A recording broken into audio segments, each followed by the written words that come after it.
মন্ত্রিপরিষদ বিভাগের প্রধানমন্ত্রীর কার্যালয়ে চায়নার রাষ্ট্রদূত আসছিলেন সাক্ষাৎ করতে, সৌজন্য সাক্ষাৎ।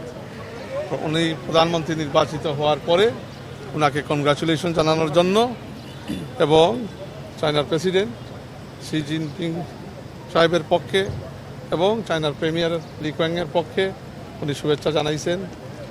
বাংলাদেশ চায়না সম্পর্কটা হয়েছে ঐতিহাসিক। এটা সূচনা হয়েছিল শহীদ প্রেসিডেন্ট জিয়াউর রহমানের সময়। তো ধারাবাহিকভাবে সবসময় একটা স্ট্রং সম্পর্ক। চায়না একজন একটা ইম্পর্টেন্ট স্ট্রং ডেভেলপমেন্ট পার্টনার বাংলাদেশের। তো সবসময় একটা সম্পর্ক বজায় রাখছেন এবং এই সম্পর্ক যাতে কীভাবে আরও জোরদার করা যায় এবং এটা নতুন মাত্রায় নিয়ে কাজ করা, বাংলাদেশের ডেভেলপমেন্ট নিয়ে কাজ করা এবং ধরেন বিগত সরকারের সাথে যেভাবে আপনার কিছু কাজকর্ম হয়েছিল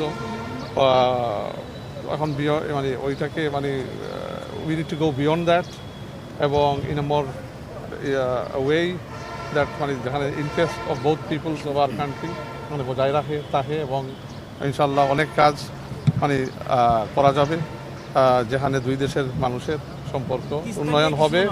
না, ওইরকম কিছুই নেই, এটা সৌজন্য সাক্ষাৎ। এখানে কোনো ডিটেইলড আলোচনা হয়নি যে এই জিনিস নিয়ে পার্টিকুলারলি আমরা উন্নয়নমূলক আমন্ত্রণ করবো।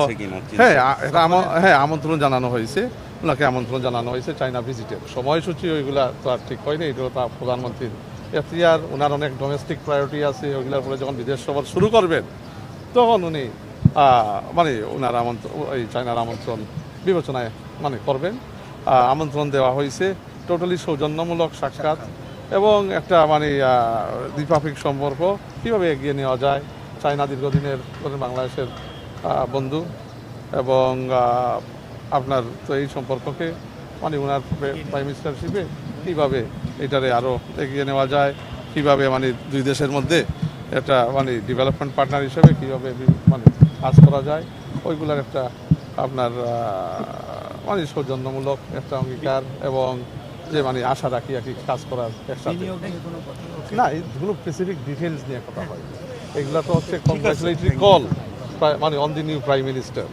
একজন প্রাইম মিনিস্টার 2/3 ভোটে নির্বাচিত হিউজ ম্যান্ডেট নিয়ে আসছেন এবং এখন বিশ্ব রেকগনাইজ করে এই ম্যান্ডেটটা। তো চায়না রেকগনাইজ করে, অ্যাম্বাসেডার সাহেব এই মেসেজ নিয়ে আসছেন যে আপনার ম্যান্ডেটকে চায়নার প্রেসিডেন্ট প্রিমিয়ার রেকগনাইজ করে এবং বাংলাদেশের মানুষ যে একটা সুন্দর নির্বাচনের মাধ্যমে আপনাকে নির্বাচিত করছে, এটার শুভেচ্ছা জানার জন্য।